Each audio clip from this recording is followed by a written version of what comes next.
Okay, good morning. This week we are back on the farm again and we've got more problems and I need your guys' help.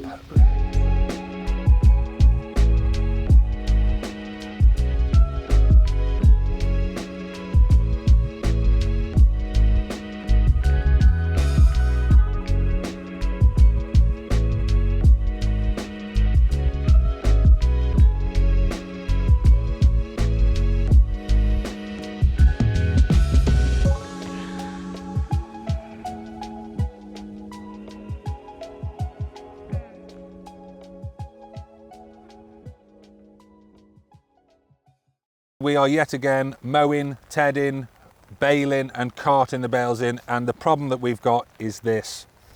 Now, this is the latest bit of ground that we've took on. This is our second cut off this. There's about 60 acres here. It's our highest sitting ground, but it is absolutely saturated, and this here was not dumpy this time. This here was lanky.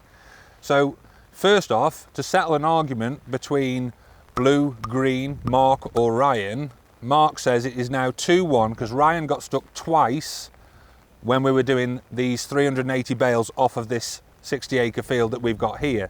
Then we've had a couple of comments as well saying it's the weight block on the front of the tractor that makes a massive difference, levelling out once you've got that weight on. I personally think the John Deere is a better tractor, but is it just the weight block? Is that the problem? Or have we got too much wet ground or too much weight? I can't see that we've got too much weight on the trailers, but by the by.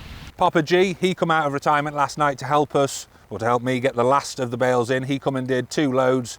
He said, there are both screwdrivers, load me up with twice as many bales and I'll get back no problem. And he did. So Papa G is the man.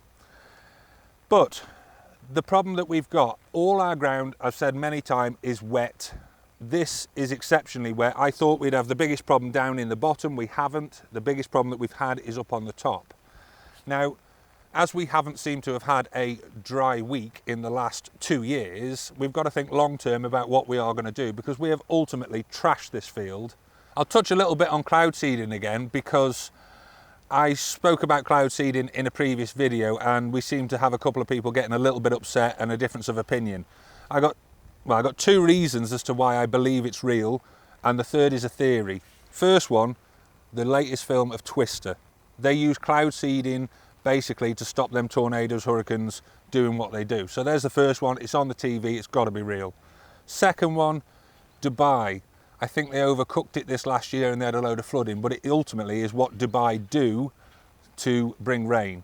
And the third is to my neighbour.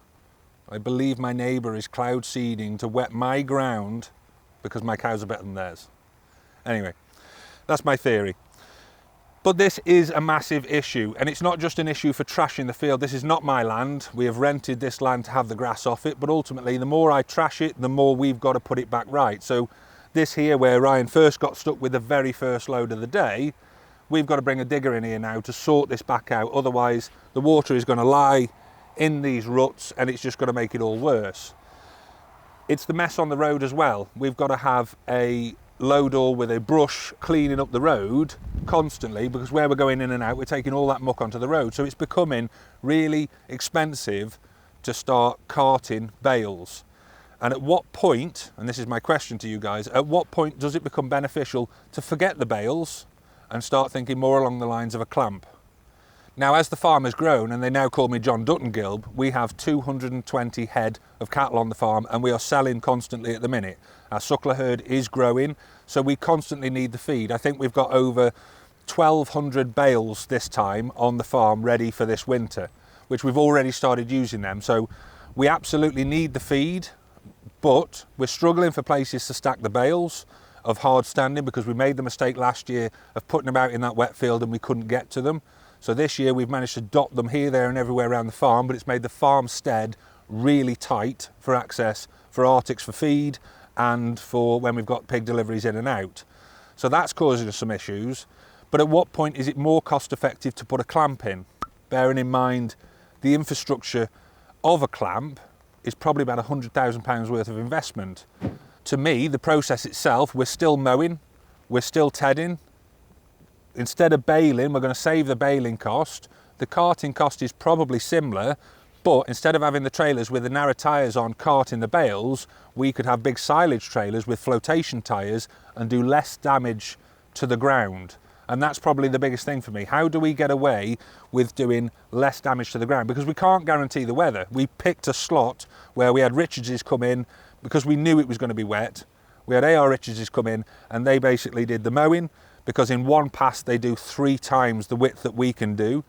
They did the tedding. Again, what they ted out and row up, they're doing 5 times the width that we can do with our little hay bob.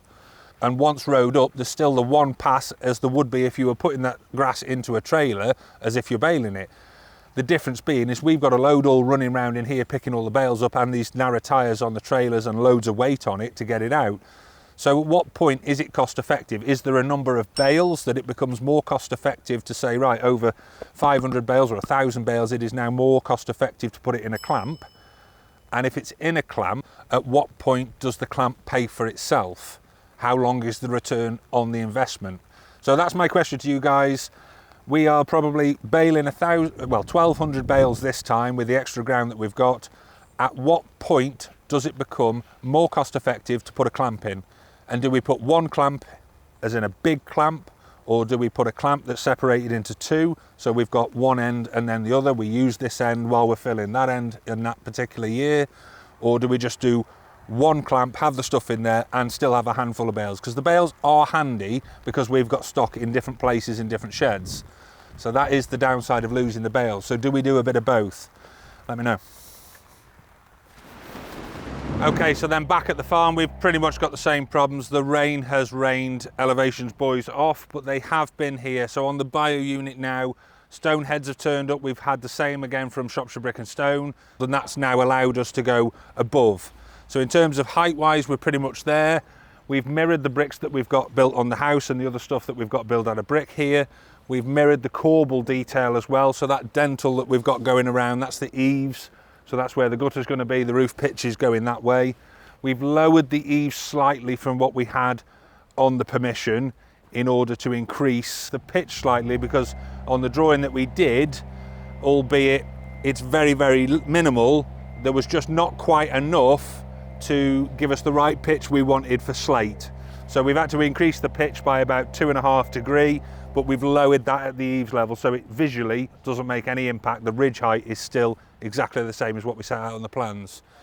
So all the lintels are in, everything is done and built up. We're just basically waiting now. They come and measured yesterday for the roof trusses. So once they've made the trusses, we can get them fitted and we can basically brick them triangles up on the end, get the corbel detail done and in, and then we can start thinking about getting the roof on and getting this watertight. Once it's watertight, we can then start thinking about getting the inside done through the darker months. So that's the main thing, get this roof on. The building itself, I'm going to leave that, we'll do in either next week or the week after's video. The brickwork has gone round that now. The cladding is being fitted as we speak by our guys. Pavilion are here fitting the doors. So you'll have a bit more to see the next time we come back on that. But we're going to keep this video short and sweet. There's only a mini montage to put at the end because Clayton and I, we're off down to the Oxfordshire area to do a set of foundations for a good client of ours down there tomorrow and Friday. So if you like what you've seen, hit subscribe, ring the bell and leave you with a mini on the farm montage. Boom.